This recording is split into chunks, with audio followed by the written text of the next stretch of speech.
Bob's hero, Dwight David Eisenhower. Martin Luther King Jr., whom Bob helped pass legislation honoring the great civil rights leader with a federal holiday. Bob stood up and got that done. Gerald Ford, who served here and with whom Bob sought the Vice President of the United States. In a sentence, Bob belongs here. He too was a giant of our history. And that's not hyperbole, it's real. Of wit and grace, of principle and persistence, of courage and conviction. I had the great honor of serving with Bob, as many of you around this casket have. I served with him for 25 years. He did have great wit. They once asked him, why in God's name did he vote to continue to fund Amtrak? He said, because if he didn't, Biden would stay overnight and cause more trouble. I commuted every day. It's a true story. He was the deciding vote. Well, you know, Bob and I, like many of us today, we disagreed on a number of things, but not on any of the fundamental things. We still found a way to work together. We genuinely respected one another as colleagues, as fellow Americans. It was real. It wasn't fake. And we became great friends because Bob deserves the final word. I like to read a portion of his final message that he left to the country that I hope we all listen to in the days and weeks, months to come. And I quote Bob Dole. I cannot pretend that I have not been a loyal champion of my party, but I've always served my country best when I did it so first and foremost as an American, where we prioritize principles over party, humanity over personal legacy. When we do that, we accomplish far more as a nation. By leading with shared faith in each other, we become America at its best. He went on to say, a beacon of hope, a source of comfort in crisis, a shield against those who threaten freedom. Our nation has certainly faced periods of division, but at the end of the day, we've always found ways to come together. We can find that unity again. Then the message said, end of message. My fellow Americans, America has lost one of our greatest patriots.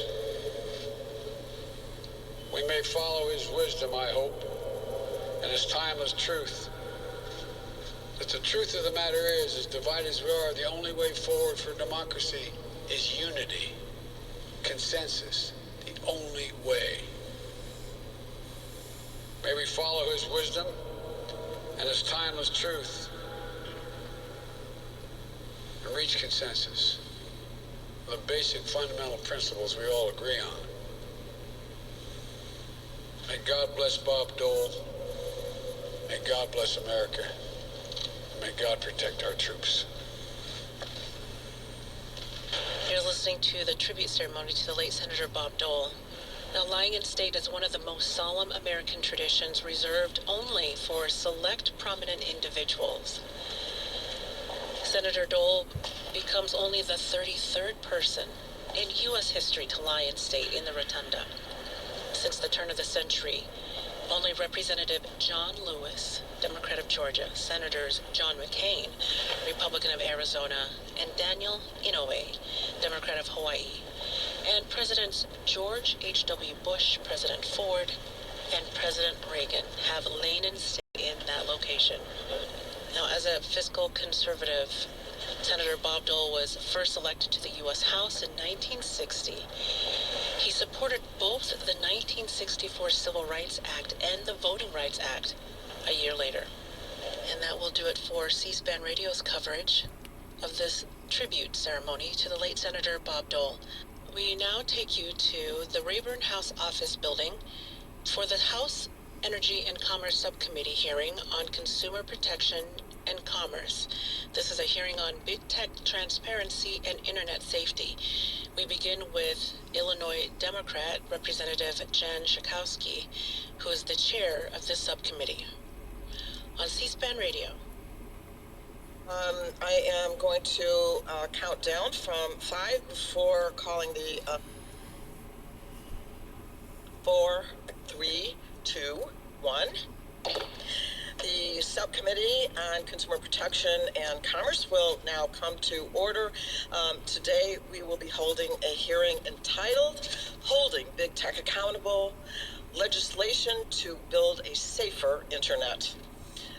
Due to the COVID-19 pandemic, this hearing members can participate in today's hearing either in person or remotely via online conference. Meanwhile, members are participating in person must wear masks. Such members may remove their masks when they are under recognition and speaking from a microphone. Staff and press who are present in the committee room must wear a mask at all times. And for members who are participating remotely, your microphones will be set on mute for the purpose of eliminating inadvertent background noise. Members participating remotely you'll need to unmute your microphones each time that you wish to speak. Please note that once you are unmuted, anything that you may say will be available in WebEx, and it could be heard over the loudspeaker, and also in the committee room, and subject to being heard by the live streaming and C-SPAN. Since members are participating from different locations, the way we're going to order the members will be by seniority within the subcommittee. Documents for the record can be sent to as Kazmira. I usually get that right. Yeah, there it is. Kazmierski. There we go. Sorry, Kazmierski. At the email address that we have provided to the staff, and all documents will be entered into the record at the conclusion of the meeting. We'll begin at this point with opening statements of 5 minutes by the members, and the chair now recognizes herself for 5 minutes. Bottom line, the internet is not living up to its promises. At its birth in the previous century, the internet promised more social connection, new communities and experiences, and more economic opportunity. But these benefits have come with very steep consequences and costs. Today's internet is harming our children, our society, and our democracy. 5 years ago, at the age of 13, Anastasia Vlasova joined Instagram, which quickly flooded her accounts with images of perfect bodies and perfect lives. She soon was spending 3 hours a day on the app and developed an eating disorder.